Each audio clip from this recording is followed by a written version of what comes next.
Love being part of Vermont, where we help each other out with these kind of things. Different in other parts of the country.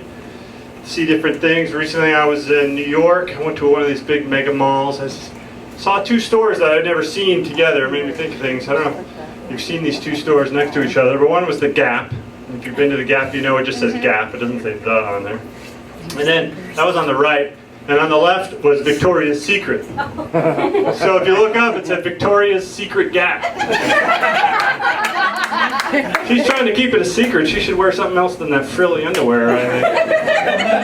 So this is in New York. I like New Yorkers. I think they get a little kind of a hard time for being rude. They're down in the city. They're busy people. They don't have time for Vermonters laid back, kind of, you know, lackadaisical attitude and our public displays of cheerfulness. I was waiting in line down there, and it started to rain, so I thought I'd look at the positive side. So I said, oh, I'd love it when it rains. This New Yorker looked at me and was like, yeah, you wouldn't like it if it was raining bullets? Like, well, that's true, thank you. Thank you, sir, for pointing that out. Yes, that's true, I would not.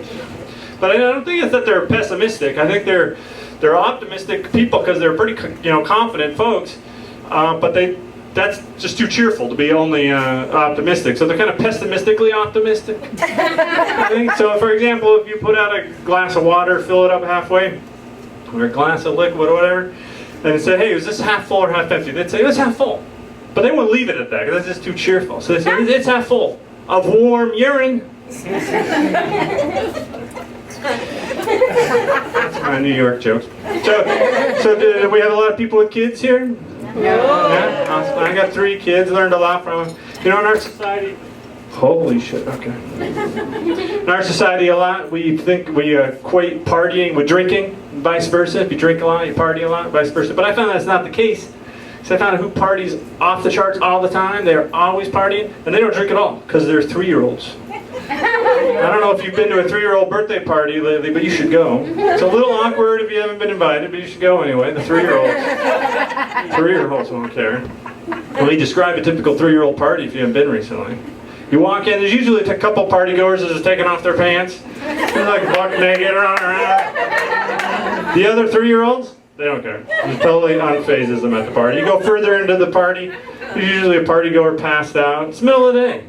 They're like lying on a blanket under a table, drooling on themselves. You go further in, there's party goers climbing on furniture, breaking shit. Public urination is not uncommon at these events. Then we have all the crying and the screaming. That's the parents. Can't really count those.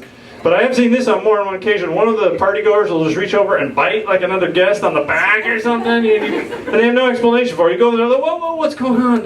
They're like, hey, that's how we party, dude. Get used to it, old man.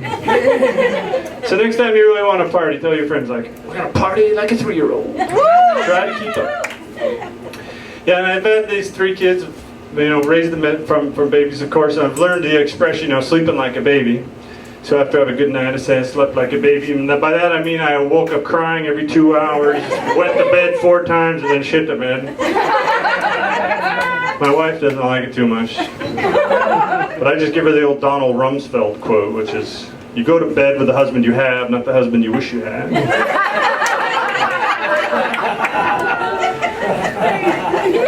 And it's good, because the good thing about kids is they think you're awesome for the littlest things. Like for a while when my kids were little, they thought we were awesome just because I was really good at sticking that straw into the juice box. They were really impressed by my ability to do that. My adult friends, not so much. In fact, they won't even let me help them with their juice boxes. And my kids, they don't have any eating disorders. There's a lot of, not disorders, but you know, allergies, things like that. It's getting really difficult. Like kids will have friends over.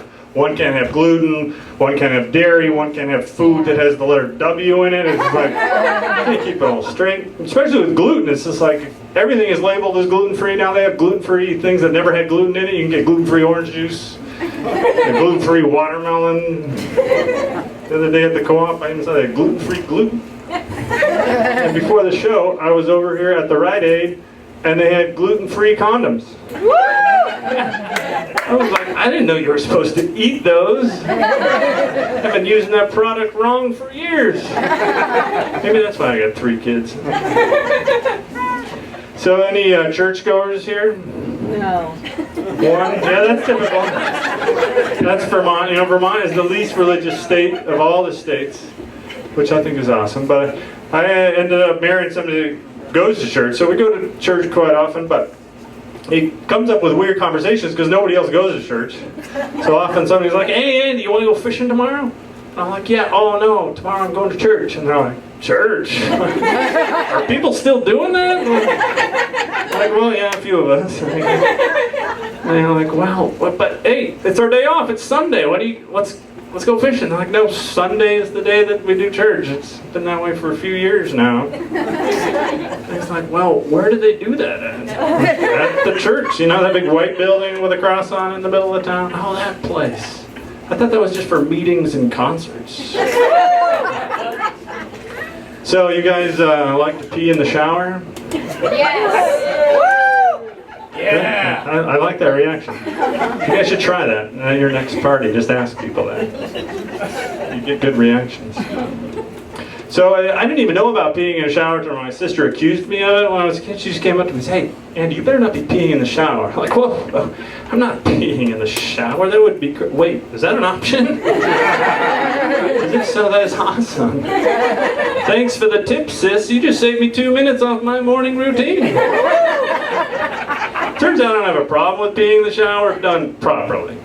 You know, you gotta aim for the drain and do it before you soap up. You can't be done with your shower, then just had to hose off the place. So I think we gotta be clear on what the issue is. The issue isn't so much being in the shower, it's being on the shower. That's really what we want to avoid.